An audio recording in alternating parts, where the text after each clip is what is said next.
नमस्कार, मैं कौशलेंद्र प्रियदर्शी। आप देख रहे हैं इंडिया बोले का खास एपिसोड पॉलिटिकल कथा। अक्सर सरकार के मुखिया, मंत्री, नेता कहते फिरते हैं, अरे भाई हमारी सरकार ने तो फलना कानून बना दिया, फलना कानून बना दिया। सब के सब जबरदस्त जनहित में है। मतलब समझिए कि जन कल्याण का काम लगातार दौड़ रहा है। इसी बिहार में सरकार के द्वारा आज़ादी के बाद एक ऐसा कानून बना कि जो राष्ट्रीय स्तर पर रिकॉर्ड बना दिया। वो कहीं बना ही नहीं था। खूब वाहवाही हुई, लेकिन उसी में ऐसा छेद छोड़ दिया गया कि उससे घोटाले का भी रिकॉर्ड बन गया, वो भी राष्ट्रीय स्तर पर। कुत्ता, बिल्ली, घोड़ा, हाथी, गधा के नाम पर कभी आपने जमीन सुना है क्या? लेकिन ऐसा हुआ है इसी बिहार में, और जो कानून बनाया गया उसी के आड़ में ऐसा किया गया। खैर, बिहार में घोटाला की जड़ें मजबूत हैं काफ़ी। तब तो आज भी यानी कुछ दिन पहले तक स्कूटर पर साहब ने सांड धो दिया। चलिए विस्तार से बताते हैं कि आखिर देश का सबसे बड़ा जमीन घोटाला जिसे बिहार में अंजाम दिया गया, और वो भी आज़ादी के ठीक बाद, वो था क्या। भूमि विवादों को लेकर देश में सर्वाधिक नरसंहार बिहार में ही होते रहे हैं, क्योंकि जमीन जोतने वालों के पास ही भरसक रहे इस नीति को सरकार लागू नहीं कर सकी। आजादी के तत्काल बाद जमींदारी उन्मूलन कानून पारित कर दिया गया। बिहार सरकार ने राष्ट्रीय स्तर पर ऐतिहासिक काम को अंजाम दिया था, लेकिन इस कानून में ही ऐसे नुक्स छोड़ दिए गए जिनसे होकर जमीन घोटाला को अंजाम दिया गया। यानी जिस जमींदारी उन्मूलन कानून को पारित कराकर बिहार ने वाहवाही बटोरी थी, वही जमींदारी उन्मूलन कानून की वजह से इतना बड़ा जमीन घोटाला हुआ, पूरे देश में बिहार का दामन तार तार हो गया। जमींदारी उन्मूलन कानून की वजह से ही जो घोटाले हुए, उसके बाद से आज भी बिहार में जमीन का मामला सबसे ज्यादा उलझा हुआ नजर आता है। आज भी जमीन को लेकर सर्वाधिक हत्याएं हो रही है। नक्सली आंदोलन का एक बड़ा कारण भूमि सुधार के काम में सरकारी विफलता है। भूमि विवादों को लेकर देश में सर्वाधिक नरसंहार बिहार में ही होते रहे हैं, क्योंकि जमीन जोतने वालों के पास ही भरसक रहे इस नीति को सरकार लागू नहीं कर सकी।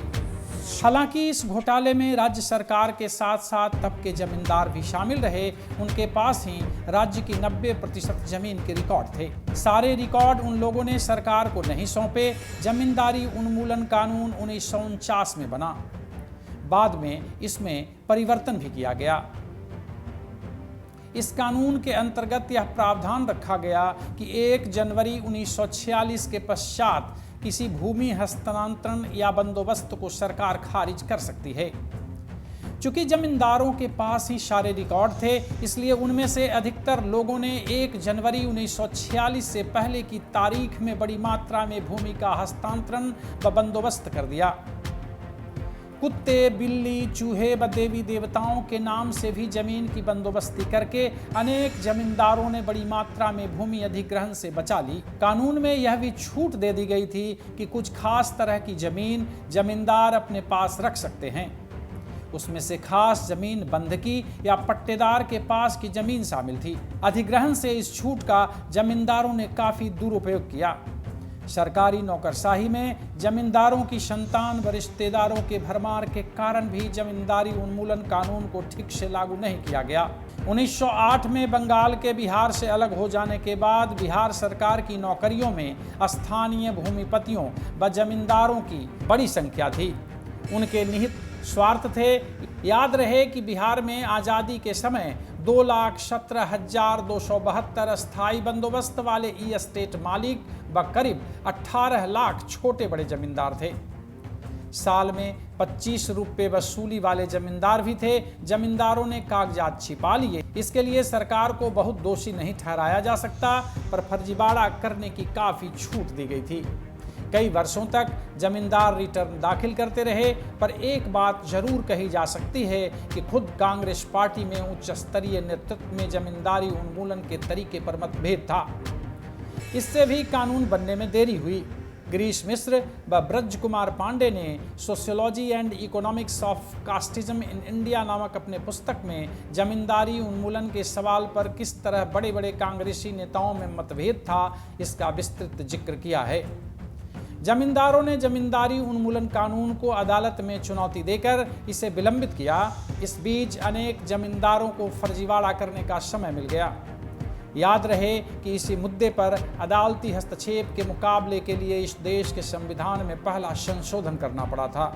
बिहार में बाद में भी भूमि सुधार की विफलता जगजाहिर रही। सरकार में उच्च पदों पर बैठे लोगों की भूमिपति परस्त मानसिकता की चर्चा आज़ादी के बाद से ही होती रही है। अब भी इस मानसिकता में कोई खास गुणात्मक फर्क नहीं पड़ा है। अब तो जमीन सवर्णों के हाथ से निकलकर मध्य जातीय के लोगों के हाथों में जा रही है। भूमि सुधार के लिए आज मध्य जातियों के लिए कई नेता तैयार नहीं हैं। इसे ऐसे भी कहा जा सकता है कि आज का सत्ताधारी मध्य जातियों के कई नेता कल के सत्ताधारी सवर्ण नेताओं की राह पर हैं। जमीन जोतने वालों के पास ही रहे, यह आज भी एक सपना है। आपने देखा कि कैसे बिहार में एक कानून बनाकर उसमें ऐसे ऐसे छेद छोड़े गए कि उसी के द्वारा घोटालों को अंजाम दिया गया। आज भी जमीन को लेकर बिहार में सबसे ज़्यादा विवाद है। इतना ही नहीं, आए दिन अखबारों की सुर्खियां, मीडिया में जमीन को लेकर होने वाली हत्याओं की खबर सुर्खियां बनती हैं। कल किसी और इसी तरह के घोटाले की चर्चा से आपको जरूर अवगत कराएंगे। तब तक के लिए धन्यवाद।